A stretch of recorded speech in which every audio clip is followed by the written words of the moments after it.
mode.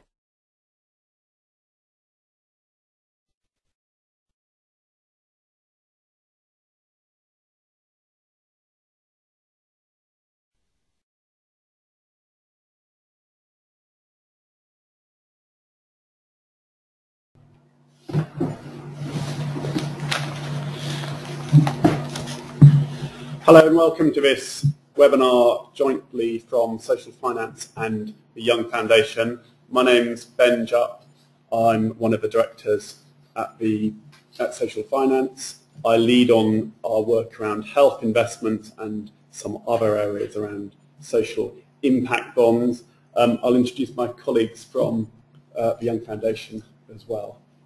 Hi, I'm John Loader. I lead the health advisory work at the Young Foundation, and I've done a certain amount of work on social impact bonds over the last 2 years. And I'm Ian Wheatley from the Young Foundation, a program leader there. And we also have in the room Richard Todd, who is an analyst at associate at Social Finance, who works on health investment as well. There's probably going to be one or two more people joining, but I think we will make a start on the slides now. For those of you not familiar with this format, the slides will come up. We'll talk through them. First of all, I'll do some of the slides, and I'll hand over to John and Neil. We'll talk for about half an hour or so, maybe a little bit less or more.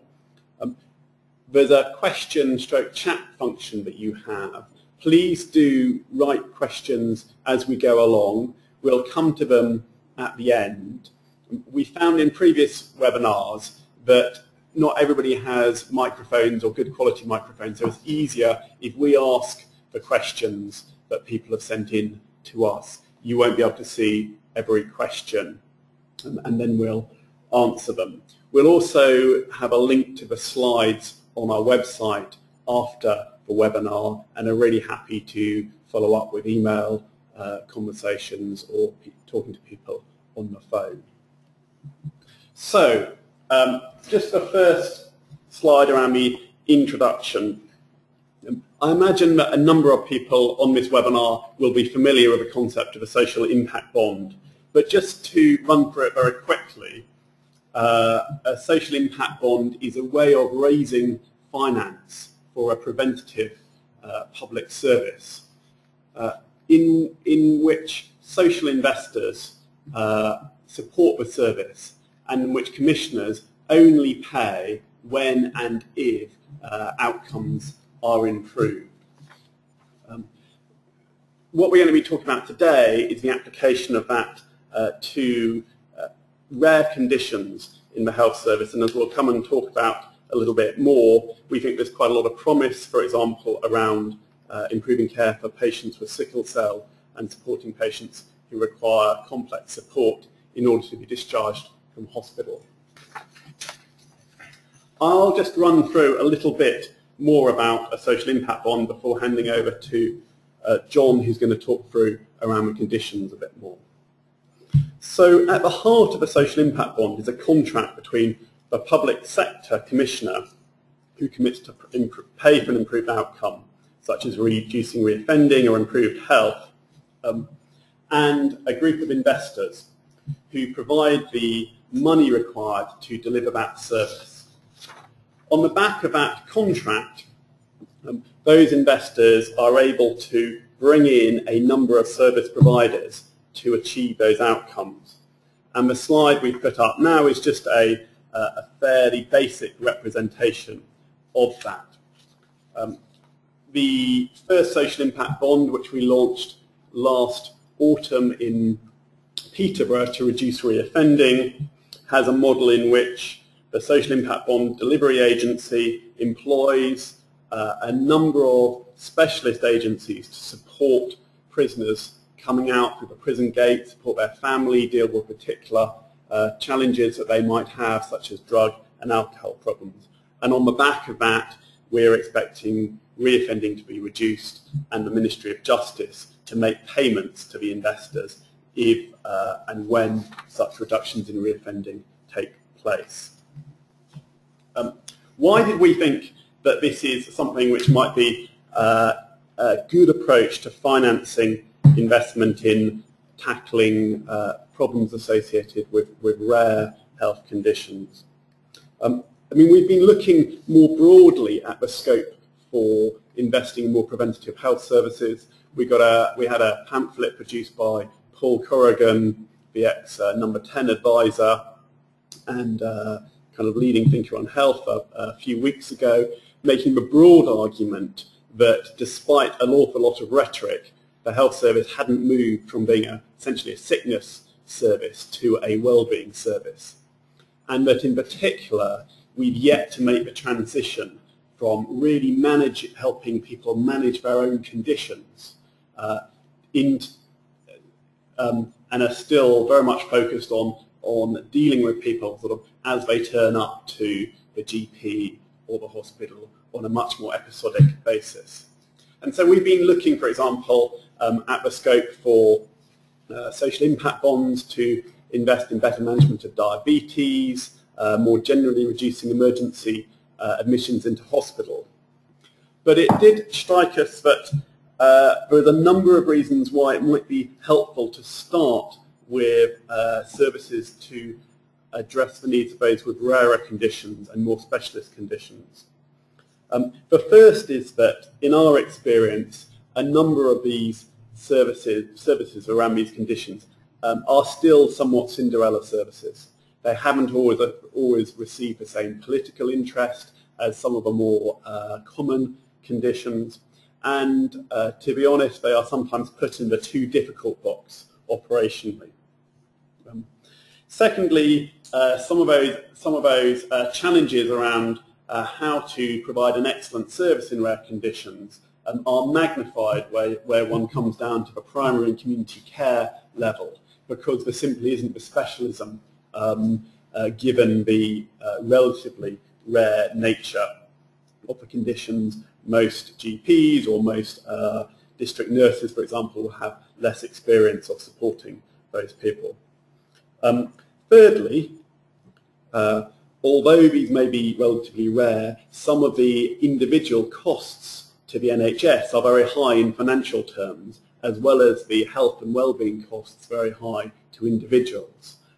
We have found in our other work in social impact bonds that it is really helpful to target high cost areas, just because structuring a social impact bond, developing a new service, etc., really requires one to be able to identify significant savings to make the whole system work.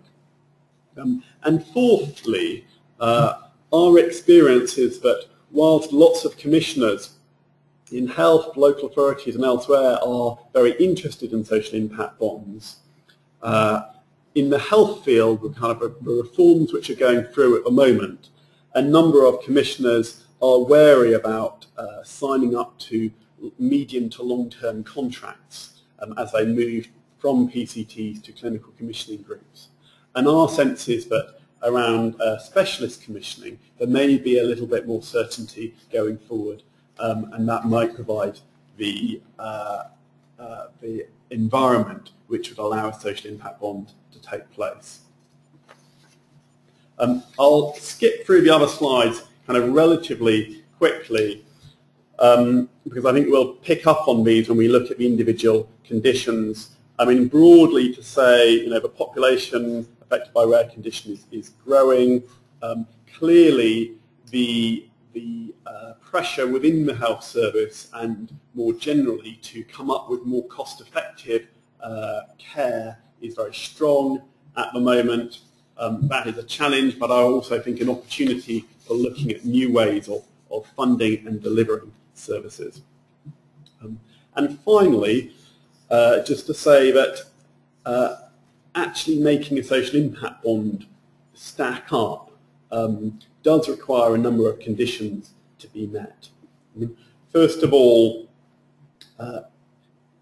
it needs to be at a certain scale which you can really start funding individual posts, funding overall improvements in services. So there needs to be something about kind of a right scale. Secondly, as I talked before, The whole premise about a social impact bond is that by investing in preventative services, one will not only improve well-being for those people, but will reduce costs. So there need to be significant cost savings possible. And thirdly, there clearly needs to be enough evidence that if delivered in a better, more preventative way, it is likely to be successful. I'll flick through the other couple of slides now, but just to say that John is now going to run through the summary of some of the findings we had around individual conditions. Sure. Hi, everyone. I'm going to start with slide 13, I think, on complex discharge and ventilation. One of the most, I think, obvious areas to do with social impact bond in health is around complex discharge and rare conditions. And I think many of you will have seen this multiple times, that when a relatively rare condition comes along, particularly where the discharge is complicated by the requirement for example, specialist home care for a quite relatively expensive package of resources for the family, including perhaps nighttime care by nurses and so forth, and on occasion the need to change housing. The time it takes to get that kind of package together and to get all the services in place, to get the staff trained up, to provide the support that the family needs, the amount of time can be extremely long. And one really kind of clearer example of this is with technology-dependent children. So these are children who, for some reason or another, usually either a congenital defect or they're having been very premature, have trouble breathing, particularly at night, and need ventilation support. So the situation here, when I first ran into this problem, was that the children were spending, between the date when they were declared medically fit to go home and they're actually arriving back in their own home, was 8 months at £1,500 a day. And so I think this problem is really replicated across complex discharge, where there are significant costs to the NHS through kind of bureaucratic waste. And it's also possible to do something about this. So I'm aware of a team, the Royal Brompton, who cut that 8 months down to 3 months through a combination of an electronic pathway and specialist training and support for the local community teams where the children are likely to go to help them get ready to receive that kind of complex child. So the scale is small relative to some of the other conditions that we'll be talking about today, but the cost per individual is extremely high, and the health need is extremely high. And it is, we know, possible to have an intervention that does something here. The other kind of complex discharge issue that is a kind of obvious place to work here is with sort of severe stroke. So again, a lot of the same issues are cropping up here. There's a need for a complex package to allow that individual to go back to their own home, including trained staff and support and equipment. There may be a need for a change of housing, which will complicate the issue no end. And so there's still the requirement for training at the patient's home area, and also the ability to kind of manage the bureaucracy around making that happen. So in both these cases, I think these are areas where a social impact bond can work really well. There's a need for upfront capital to put that service in place. There's a real social need on the part of the patients who are being delayed in hospital beds when they could be at home with their families and getting on with their life as best they can. And there are interventions out there that we're aware of that can make kind of real impact in these areas. And the one advantage of stroke, of course, is it's a much larger group, and therefore an opportunity to make an even larger impact. We'll go into cystic fibrosis, and we'll come back and talk about complex discharge at the end, I think. Cystic fibrosis is an expensive issue, and this unfortunately is one of the ones where we felt there wasn't an easy opportunity for social impact bond. It's not the scale isn't right, there is the scale there to do it, and there's significant cost attached, but we've been unable to find an intervention which really produces reliable results at the same time as having sufficient evidence of patient clinical outcomes. If anyone's got one, do drop us a line. But that's one I think we're going to have to put aside for the time being. Sickle cell is one that Ben knows quite a lot about, so he's going to chip in here. But just to introduce the topic, it's about 16,000 people in the country have sickle cell disease, and it's growing relatively fast. There's a strong consensus in people we've talked to that this is not an area where the NHS has a really well-run offering for people. And one of the key issues is pain management. It's a disease which causes a lot of pain to its sufferers, which causes them to drop into hospital for relatively frequent but short stays. And that's something that we believe that a better designed community-based approach could go a long way to improving care for those people, improving their quality of life, and at the same time meaning they didn't land up with short stays in hospital quite so often. And I think the only wrinkle in this one is that the upfront investment required to make this work and the length of payback may mean that people were able to do it themselves. So sorry, it's like microphone malfunction there. That the community teams may be able to fund the service themselves. But I'm going to pass over quickly to Ben just to chip in on a couple of points here. I think one of the areas, as John said, was attractive for us to look at this was a very defined population for whom we felt services at the moment were not as good as they could be. The concentration of those with sickle cell in London and some other urban areas could also mean that a relatively targeted approach, maybe working with 2 or 3 of the key hospitals, community trusts and groups of GPs could be effective here. As John said, in some ways the improvements which could be made may be almost so simple that you don't need a huge amount of upfront investment to make this work. Whereas, around some of the, say, home improvements for complex discharge, there's actually quite a capital requirement. Having a small community team may be something which one could actually just kind of shift in year. And I know certainly in East London they are thinking about some of those models. It is our experience that actually bringing the rigour of investment and a return on that can actually be quite helpful in preventative services in general, and that might still be a benefit of a social impact bond around sickle cell disease. I'm just going to talk about multiple sclerosis briefly. This does have sufficient scale to work as a social impact bond, and there are about 100,000 people in the UK affected. It is an area where there is enormous cost. There is a limited kind of ability to change the situation for these individuals. Particularly, there could be a much better community-based service. So again, it's a situation where people are coming into hospital when we believe that if they received better support in the community, for example, to be able to receive telephone support by MS specialist staff, to be able to speak to a consultant without it relatively easily, and also to receive home reperfusion when they have an attack. The number of hospital appointments could be cut significantly.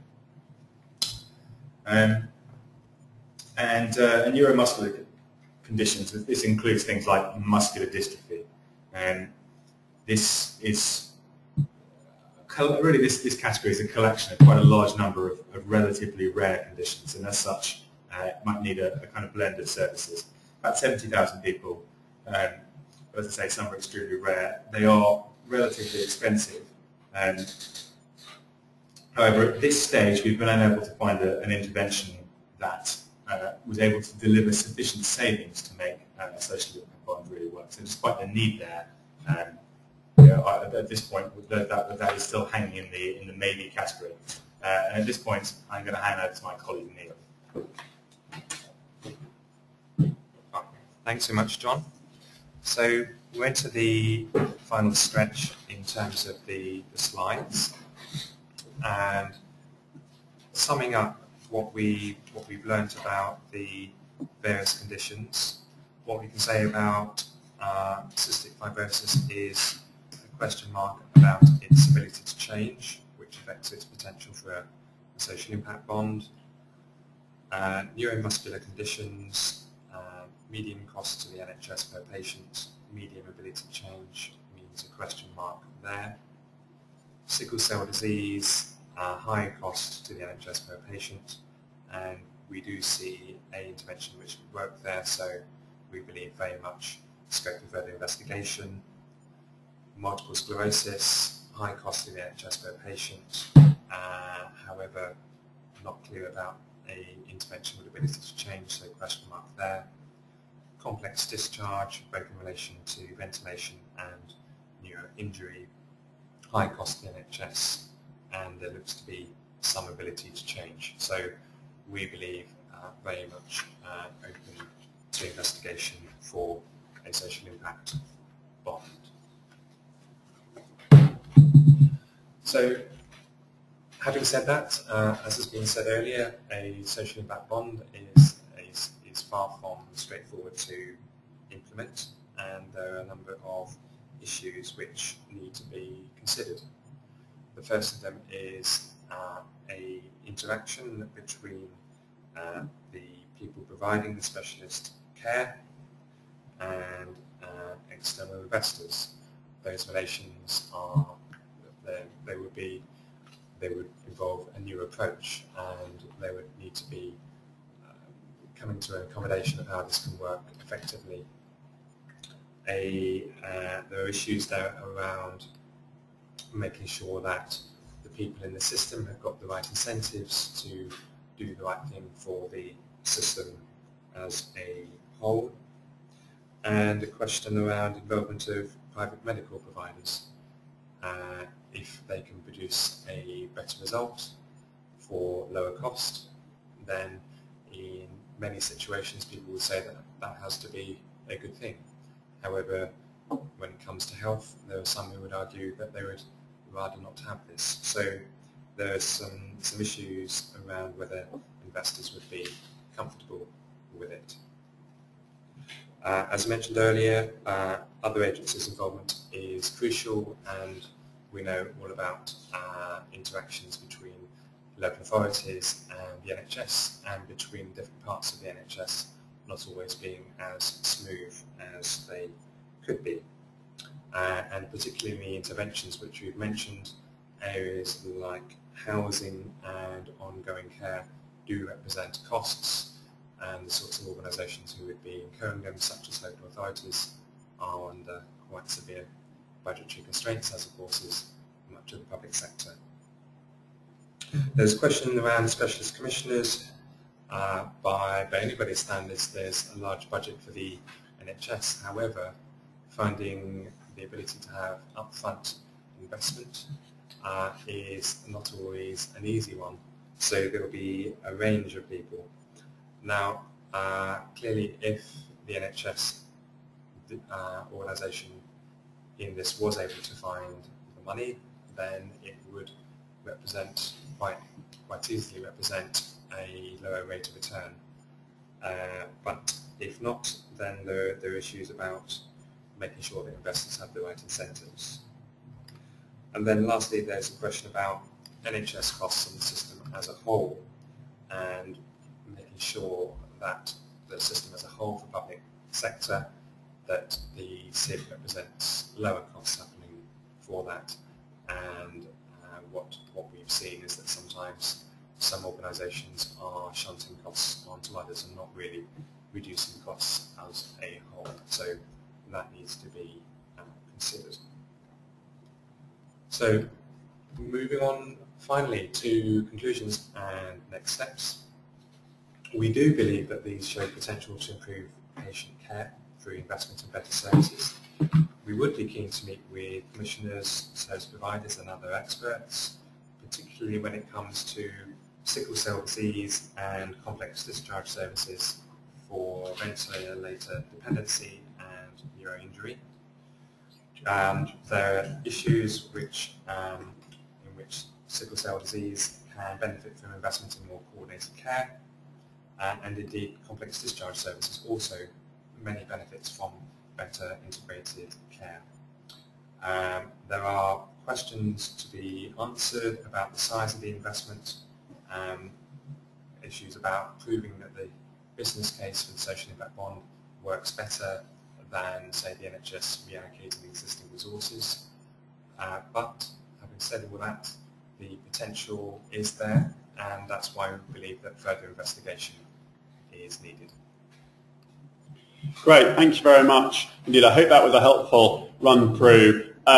In the slide pack that we put up, we will also include some annexes which have got more detail on some of the costs and some of the early findings we've got from this study.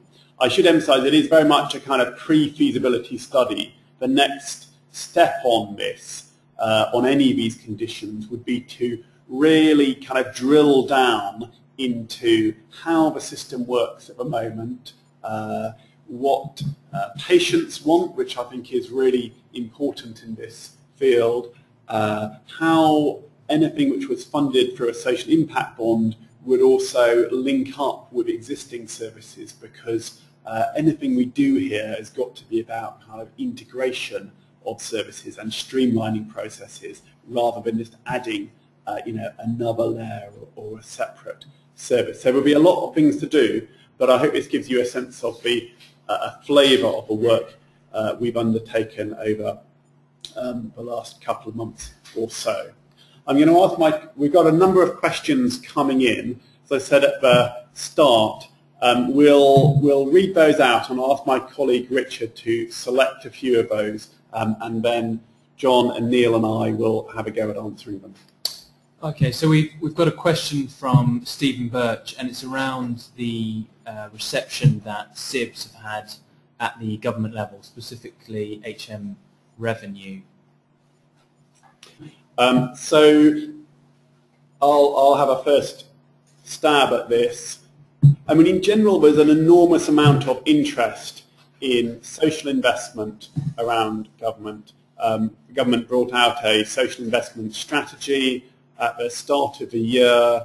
They are obviously been supporting the development of Big Society Capital, the Big Society Bank, to channel investment into social enterprises through social impact bonds and other mechanisms. And at the Department of Health level, we've also had quite a lot of interest. It has to be seen in the context of the overall reforms and how they're going to develop. But certainly, at the Department of Health level, there's been quite an interest. Your question around revenue, GEM revenue, and how they may see social impact bonds is an interesting one, because I suspect it might be a question about, are there any tax incentives for investing in organisations which will tackle these sorts of social issues? And essentially, there aren't at the moment, in the same way as there's been quite a lot of thinking about tax incentives on particular small and medium-sized commercial organisations. There's one very small scheme, but that's more around deprived areas. In social finance, we've been doing some work thinking about whether some of the tax incentives for small and medium-sized enterprises, such as venture capital trusts and the enterprise investment scheme, could be made more relevant to social enterprises, including using social impact bond structure. We have had discussions with Revenue about that, and I think they are bringing out some new guidance on those structures at the end of the year. So we'll see whether we've been successful in that or not. We had a question here around how the charities to benefit from the revenue supplied by the bond are selected. Okay, so the sort of issues which one would take into account would be what kind of track record do they have as providers of services? Do they have the trust of the providers, and do they show a willingness to work together with other partners? So we were talking about the fact that the systems don't always work effectively together. So the more that they could demonstrate a ability of partnership working, the better. Yeah, I mean, I think it's first of all, I just want to mention that it says in the question that you've asked, it says how would the Young Foundation select the charities in question. It wouldn't necessarily certainly be the Young Foundation or even social finance. The underlying investors here have to have confidence in the institution in question. So it's absolutely critical that the beneficiaries of the money can show a track record of delivery and can show that they have a well-evidenced intervention that has the reliable impact on patient outcomes in the way that would drive social impact bond returns. Is that fair?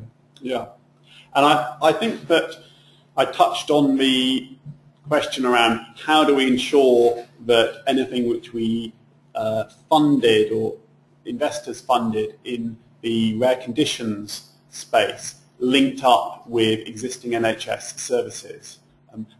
We've been exploring whether maybe sort of joint venture structures might be appropriate in this area, whereas a community trust or a group of GPs formed an organisation which also brought in external investment.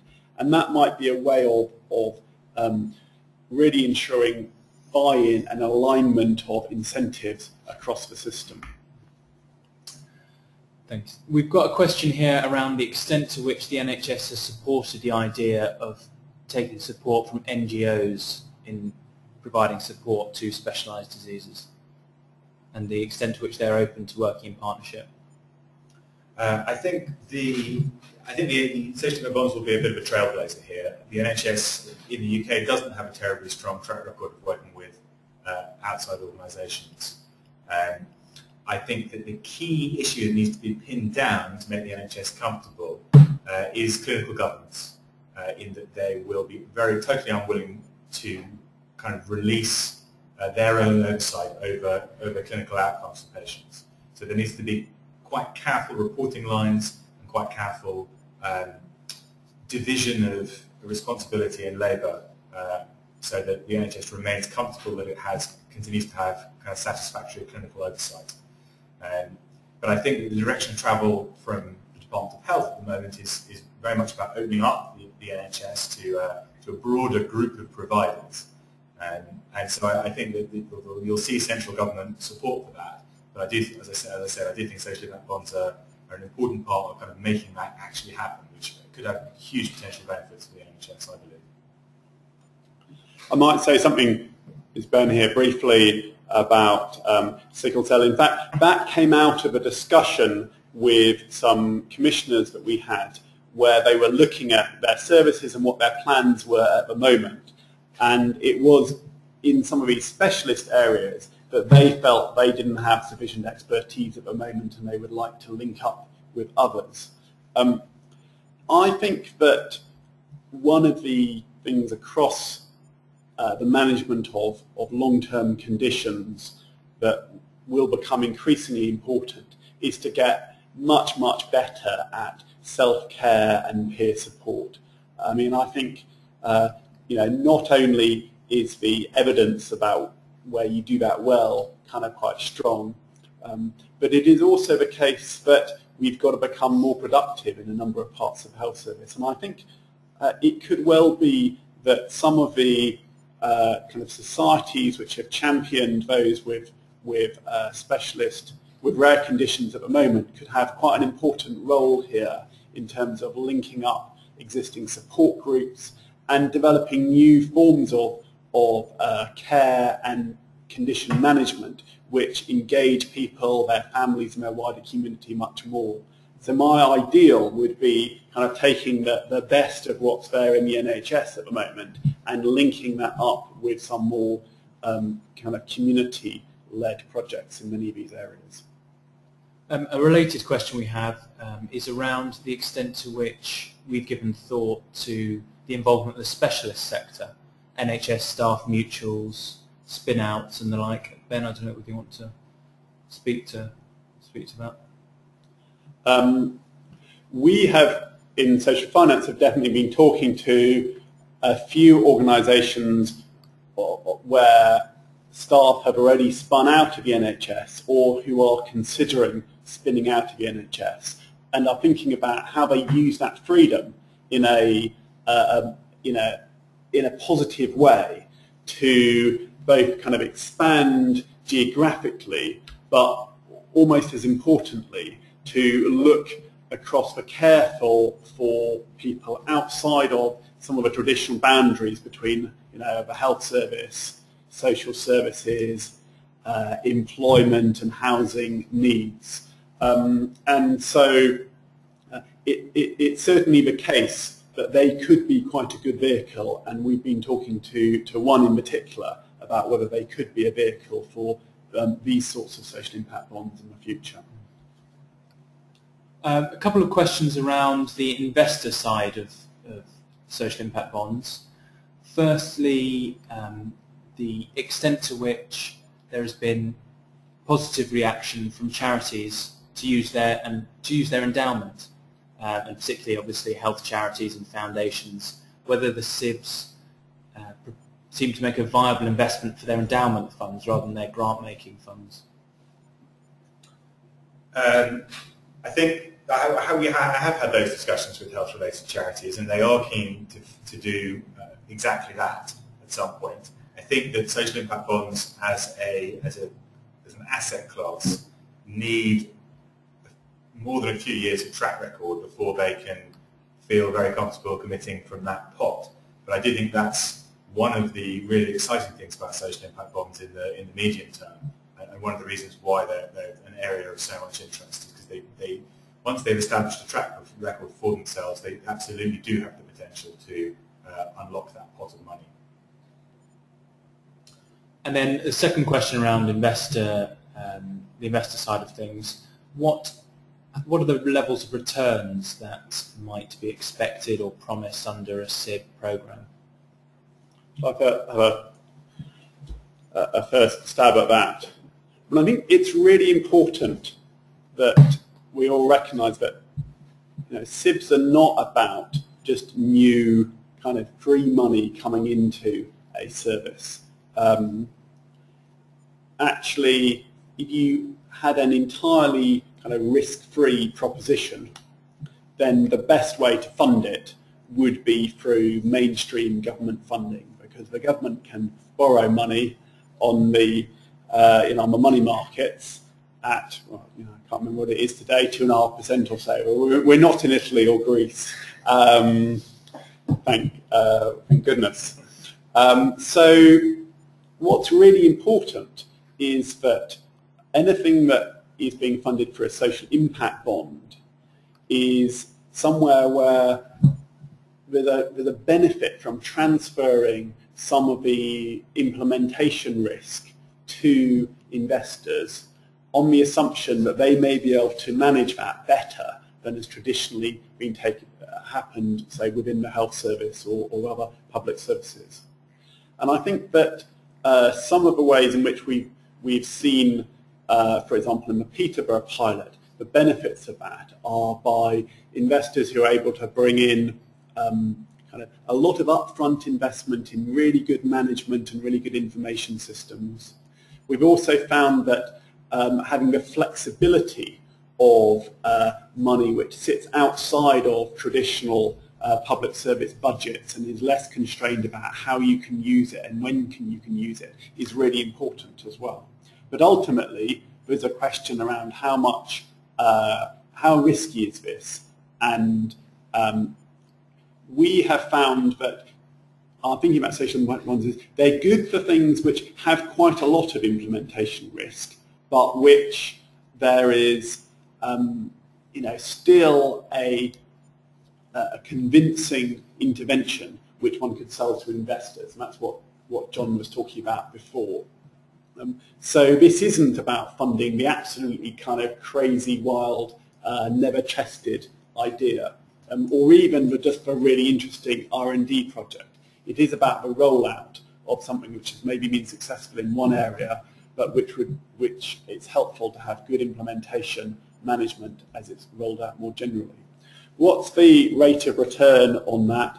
I mean, it is very much going to depend on exactly how risky it is.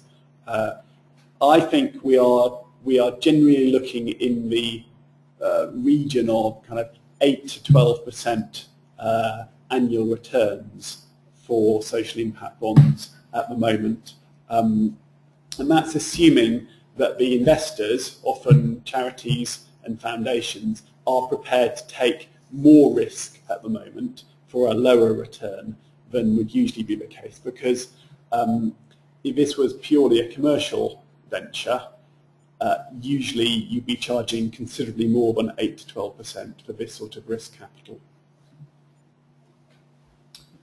A question around how we take forward particular projects. What are the next steps around a more detailed feasibility study?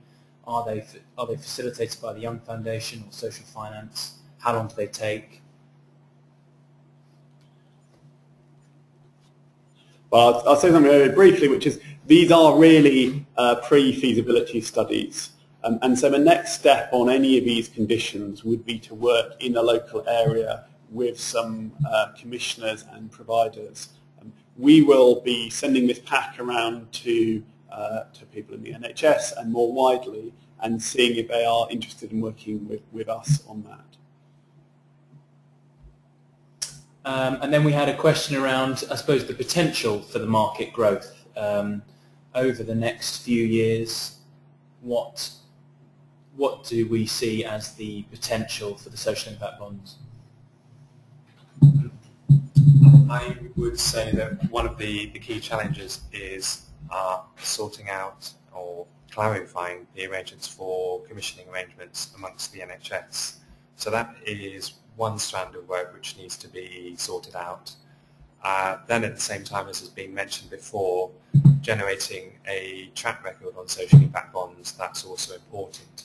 So if the two of those can go together, then the potential for this is looking reasonably good. Thank you, Neil. And then going back to some more specific questions, we had a question around the extent to which we've engaged with social housing groups and whether that might form an attractive opportunity for a social impact bond. I haven't spoken to social housing groups specifically about this proposal, but they certainly, some ones which I have spoken to are interested in the links between health and social housing, and if there is more which they can do to fund upfront investment to help people remain in their own homes. We certainly have seen signs of housing providers willing to do that, and then it's a question of the business case for that and their incentives to do that, and whether they're going to be compensated for those arrangements.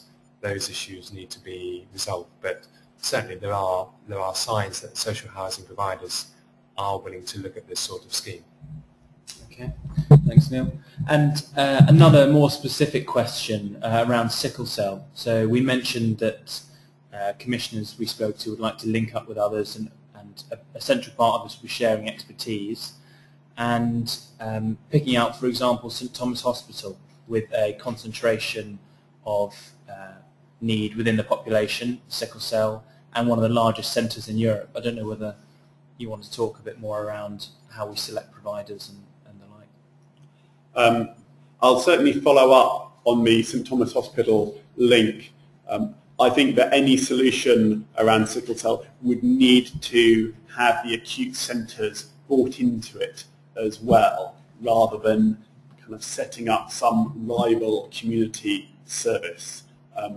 It wasn't a specific organisation we've been talking to, but that's a really helpful suggestion. Thanks a lot. I think that brings to a close the questions we've had. No, one more, sorry. In the current economic climate, how realistic is it to expect central government to act as a funder, for example, in the shoes of NHS commissioners?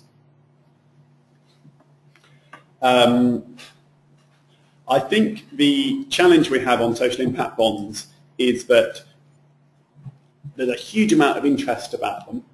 When people look at it, they say, oh yes, this is interesting. Often we do feasibility studies and can demonstrate the sorts of savings which could be made and how you can structure this. But faced with a very uncertain economic and fiscal climate, commissioners are concerned to sign up to things which might require payments in 3, 5, 7 years' time, at least for all of the funding. And I think that there may well need to be a role for central government in actually almost kind of coming in to underwrite some of that funding at the moment. So it may be the case that some local commissioners in health would like to sign up to a social impact bond. They are not certain that the clinical commissioning group will be able to take that over, but the Department of Health could give them some comfort that if things changed, they would pick up at least some of the costs of the first pilots. And a final question is around the understanding what our criterion of scale means for SIBs. Is it a size of the group of sufferers, or is it a size of the savings, or a size of costing of interventions? The answer to that one, unfortunately, is it's both. So the expected size of impact would affect the sample size which is needed. So in the case of some of the complex discharge, we were saying that yes, the numbers available are relatively low, but the impacts you can make for the interventions can sometimes compensate for that. But certainly in the case of the Peterborough Social Impact Bond, we are talking about 1,000 people or more. So that is why the statistics side of this should not be underestimated. Yeah, I mean, I think as Neil said, there's an issue around getting statistically relevant information that actually establishes causation, which needs a kind of minimum number of people trading off with size. But there's also an issue around making an instrument that's sufficiently large that it's worth going to kind of finding investors and absorbing the transaction costs. And I think certainly at this stage in the social impact bond process, you're looking at things in the kind of mid-millions. But I think I'd hope that as time went by and this became a more off-the-shelf sort of product, you'd be able to do financially smaller transactions. I'd agree with that. Okay, well, thank you very much for your questions. I hope you found that interesting. We'll be emailing you the slides we've run through, and we'll also be putting up on our website, hopefully a slightly longer pack, as I said before. Please do email us if you've got further thoughts or you've got particular interest in these areas, and we'd be delighted to carry on the conversation.